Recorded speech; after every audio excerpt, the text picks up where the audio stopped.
A house of many doors. As the captain of a scuttling, mechanical train, a kinetipede, you explore a vast parasite dimension. This dimension is known as the house, a gloomy, dark place filled with rooms. There is no open sky to see. There's only the terrifying darkness underneath the ceilings, punctuated by cities, strange things, odd places, bizarre creatures, and scuttling machines. All of these are either stolen or made of stolen materials. The house steals things, places, people, gods, angels.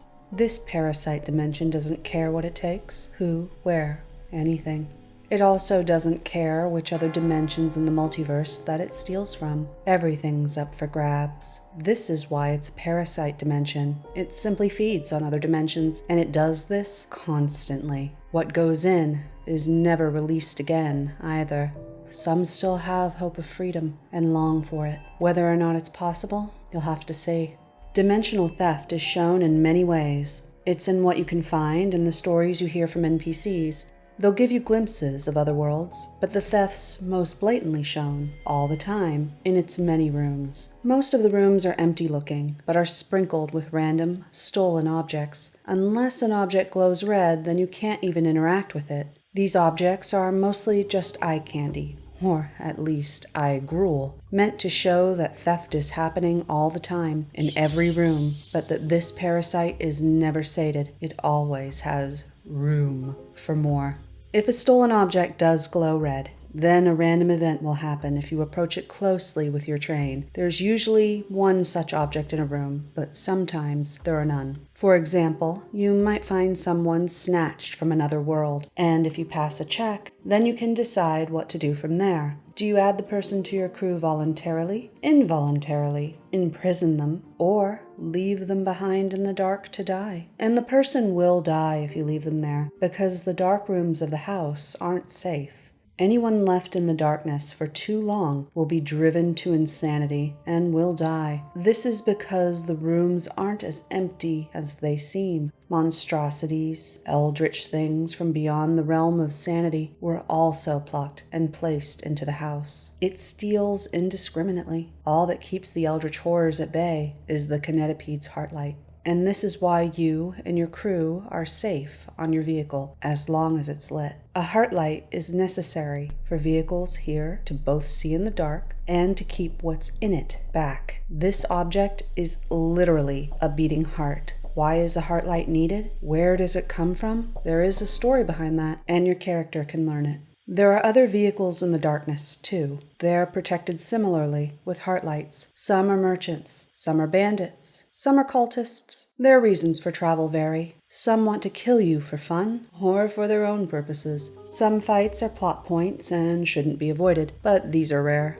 You're on your train often, but you don't always stay on your scuttling train. There are unique locations in some rooms, and you can disembark in them. These places are obviously different. They all have unique background art, a unique name, and a menu pops up when you visit. They also appear on your map as labeled squares and are marked in bright white after they're visited. A unique spots menu contains many choices. These allow for additional exploration, making items, shopping, resting, looking over info, checking out your cargo, story development, and other things. Many of these options are location specific though. For example, in the City of Keys, you can create your own museum using what you find while exploring the house. This is a subplot that can turn out well or badly if you finish it, depending on what you choose to display there. But subplots aren't the only varying options. What you can buy where is different. Prices vary even for resting, and some locations are also safer to rest in than others. This variability is also important to note even when it comes to basic mechanics, because fuel is essential for the train's engine. Without fuel, the player becomes stranded in the house. Not all locations will sell fuel either, which is why the player has to pay attention to where they are and what they can do where. It's also important to be able to rest, because losing too much sanity can also cause horrible things to happen to the player and their crew. Coffee only works so much, and here in the house, even drinking too much coffee has a chance of gloomy consequences. The game's offer of exploration is a vast one, and a player can discover much in their travels. There are many extra bits of lore and subplots that can be uncovered in the house, and hard to find, hidden places to explore. These issues are tied into the main plot, but they aren't necessary to uncover. Many things are either indirectly affecting the player or have no effect on the player. These include sweeping, huge topics, such as why heartlights protect people in vehicles, and smaller, personal topics, such as the main deck character's struggles. The game is extremely story-rich. It's possible to only focus on the main plot, beat the game, and miss much of this extra content. I mentioned that there are main deck characters just now, and so I'll quickly cover them because they are with you as you journey. You have a main deck crew and a lower deck crew on your train. Main deck characters all have portraits and can have secrets, backstories, and goals to delve into. Some of their subplots do tie in with bigger main plot lines, and others don't. However, how you handle these people is up to you. It's even possible to choose to kill or save crew members in some of their storylines. Flirting with them is also an option, and romances are possible. There are more people available than you start out with, and they can be recruited in cities later on. It's possible to switch characters in and out to explore all of their stories. One switched out can be recruited later on, but regardless of who you want on the train, you do have to note these different roles. There is a limitation here. This is because the slots are restricted to these roles. For example, you can't have 2 NPC companions that are esoteric and no one with guile in your main crew. This is due to the leveling mechanic. Crew members are also key to your own progress. You need them to level up your stats. Each one fills a certain stat role, and you interact with them to level up that stat when you've acquired enough life experience to do so. This is why the game won't let you have characters with duplicate roles. Their roles are there to serve specific functions at all times. Meanwhile, the lower deck characters are barely characters. They just sort of exist and do serve functions such as gunners using cannons during battle, but they're interchangeable in infinite supply for recruitment, and they die easily on missions. They're much like the red shirts in Star Trek. And again, much like in Star Trek, main deck crew are special in comparison to other characters. Your special crew members won't die in random, easy ways when exploring. Only lower deck, those red shirts, will. Any attachment formed by the player to the random lower deck crew will require imagination. As for you, who you are, and why you're exploring this house with these NPC companions is up to you. You choose your character's name and pick a backstory by answering multiple choice questions. There are several questions to answer. The game asks you about your character's childhood, hobbies, career, and so on. A set of preset portraits lets you pick how your character looks, too. After that, you're on your way and exploring this strange plane in your strange train. The character creation makes sense in context, too. You answer questions about your character in-game because of a plot point. You were a victim of memory thieves. They stole a memory from you, jostled your other memories in the process, and if you want to know what was stolen and why, then you need to journey forward. If you don't catch them, then you know that they might sell your memories for profit. The problems. The biggest problem in A House of Many Doors is simply poor map design. As I mentioned, most of the house's rooms aren't interesting. Instead, they're rather bland and empty and contain nothing but sprinkled random stolen objects. These objects don't seem very random either. There's not much visual variety. This results in a huge map to traverse with a repetitive landscape and little of substance in it. The shortcuts around this aren't good either. Fetch mirrors will help you zip around via teleportation, but you can't go everywhere with them, and they're somewhat pricey, especially towards the beginning of the game. You can also buy faster legs for your train. They speed you up and make you safer. They let you travel so quickly that other vehicles can't catch you. This means that combat is easily avoidable too, but these attempted fixes don't fix the core problem. It's just not very fun to explore most of the rooms in the house. Its monotony is thematic. A gloomy and vast house is gloomy and vast, but it's not not terribly interesting to search through a ton of that. Since A House of Many Doors is all about story and exploration, this is its weakest point, and the tedium is noticeably annoying. Plus, I think that this tedium is a sign of a missed opportunity. I mean, we're talking about a parasite dimension that snatches even the gods out of their own dimensions. With a power that great and infinite options on what is snatched from various worlds, it seems as if the house ought to appear more interesting than it does. A gloomy place that steals everything from everywhere shouldn't look like this. Hundreds of eye-themed arches, identical churches, and identical buildings in general make it seem as if the house just keeps stealing copies of the same exact items, not everything from everywhere. So while its monotony is thematic, it's also problematic in the way it's executed. I think that this could have been fixed. Huge amounts of empty-ish rooms with repetitive junk wasn't the best option to go with. Additional zones and additional art for stolen objects would have easily fixed the tedium. If the art budget wasn't high enough to make it visually interesting, then the map still could have been made smaller. As a text-based adventure game, lines about traveling for what seemed to be ages or whatnot could have worked as a compromise between design and gameplay. Also, I mentioned that faster legs don't just help with exploration speed, but also let you avoid combat. And that brings me to the next issue, the combat.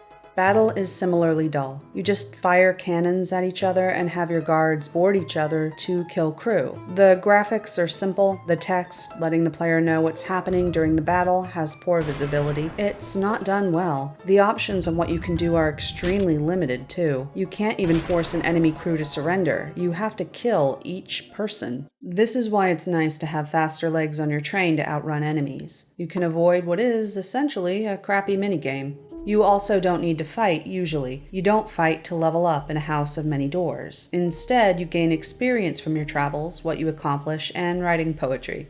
Beating people and breaking things is a way to get stuff, but it's not necessary to level up. It's possible to avoid the cruddy combat system with fast legs. Without the fast legs, though, even fleeing from combat is a hassle. If you dart off with speed, then you're golden. But otherwise, getting out of a fight requires a guile check, and even a success has consequences. If you fail the guile check, then you enter combat. If you succeed, then your heart light goes off as you hide and scuttle away. You have to face increased, dark danger as it slowly restarts. Similarly, if you enter combat but try to flee again, then your heart light will still be turned off. You'll also take damage if you don't flee quickly enough. You can flee fast enough to get away from the incoming missiles, but you gotta click quick. Fast legs are the MVP, most valued pick. Another big problem is due to bugs. They do happen periodically throughout the game. I didn't encounter any game-breaking ones, but I did encounter problems. For instance, here, it says that a character is dead. He isn't. He just decided that he wanted to switch careers and I needed to hire a new guy. That he's perceived as dead by the code also does affect the text in a specific room later on, too. It's a moment meant to make the player feel sorrowful about those who have died, but since he's not actually dead, it's just a dumb moment. The look and the sound. The soundtrack is a little repetitive, a little short, about 40 minutes long. It's not bad, but hearing the same songs repeatedly in different zones made both the music and the zones feel less unique. At points, the music added to the melancholic feel of the house. At other points, it didn't, and just felt like background music was on a loop which played regardless of what was happening. When I traveled across large distances and heard the same songs, then my illusion of a sense of place didn't hold. Add that onto little visual stimulation, because most of the rooms are bland, and the musical muddiness becomes more noticeable. Then add that muddiness onto the awkward problem of some zones suddenly having particularly unique music. For example, Bissus sounds drastically different than many other spots, and noticeably so. It's a cool song. This made some areas feel much more unique than others, and in a way that felt awkward instead of intentional. Yet, since the songs were well done, these problems didn't jut out too badly. The problem was just that the way they were presented felt mediocre and a little awkward. The art is simplistic, but I thought that its style had a certain sort of charm. I think that's because of its contrasting styles and colors. They're utilized well. Background splashes are vibrant in an otherwise bleak-looking landscape. Having art for special zones also makes those zones stand out, too. They're simple pieces of art, yet they add character to the places they represent. Meanwhile, character portraits are far more detailed than the landscape, and that made the people stand out the most, as if the people mattered more than their surroundings, which I thought was a nice, subtle touch to underline crew members as important. So while the art is really simple, I also think that it comes together well, and that it's better than average for what is essentially a text adventure game. Final thoughts. I beat A House of Many Doors a long time ago, and played it for around 8 hours recently to review it. However, I remembered the main parts of the story, and that made it unappealing to keep playing. Knowing what will happen spoils the content, because uncovering both the game's story and its quirks are the big draws. It is truly a story-rich game, and its setting's lore is both interesting and deep. This allowed me to overlook the flaws originally because I was engaged in figuring out various plot points. Once it's all figured out, once it's all explored, then the flaws are just grinding. What the player can do is widely varied, though. There are many options to explore. I often created a save and checked something out just because it was strange. For example, on the Steam page, it even lists the following as romance options. They're actually one-night stands, but still, this is pretty weird stuff, and it was funny to me to encounter these kinds of options in the game. However, it's also worth noting that those points are not described in kid-friendly ways. The less bizarre actual romances with NPCs are also not described in kid-friendly ways. There's mature content in this game. It's not all of a sexual nature either. There are also bizarre moments of horror, which are described well, and these are also not kid-friendly. The most surprising moments of horror that I encountered would be spoilers to reveal, and some were big parts of the lore. Let's just say that there are some unique story threads. Anyway, if you're the patient type who enjoys reading text-based adventures, then this game may be for you. There's a rich story with depth here. It exists despite the issues that I mentioned, and if you can overlook the problems, then I do think that this game is worth playing once. The exploration and bugs are irritating, but despite them, I did still like the story when I first played A House of Many Doors. As for cost versus value, I was pleased with what I got for what I spent. It took me about 50 hours to beat originally. I liked it for its story, and it was on sale. For a few bucks, that felt like a huge value for my money to me. Right now, the game's not as cheap as it was for me then. It's about $11 at the moment. If you feel like that's too much, but are still kinda interested, then I suggest waiting for a sale. It'll probably be super cheap again in the future, because it's been out for a while. How long to beat it varies from person to person. From what I can find out online, I played longer than average when I beat it. The average playtime to finish it is around 40 hours, but you could go for many more if you're either a completionist or curious about extras.